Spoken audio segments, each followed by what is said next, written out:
Ang kwentong ito ay hango sa totoong buhay. Karanasan ito ng ating kabayan na itago na lang natin sa pangalang Isabel. Walang eksaktong taon. Ayongon, Negros Oriental.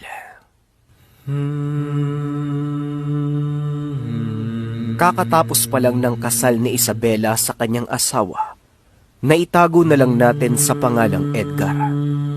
Napakabait na tao nitong si Edgar. Palaging nakangiti at halos madalang magsalita. 6 na taon silang naging magkasintahan bago sila ikasal.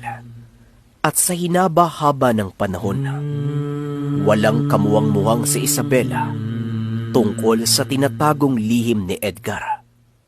Natuklasan niya ito nang minsang umalis siya ng tahanan at gabi na nang umuwi.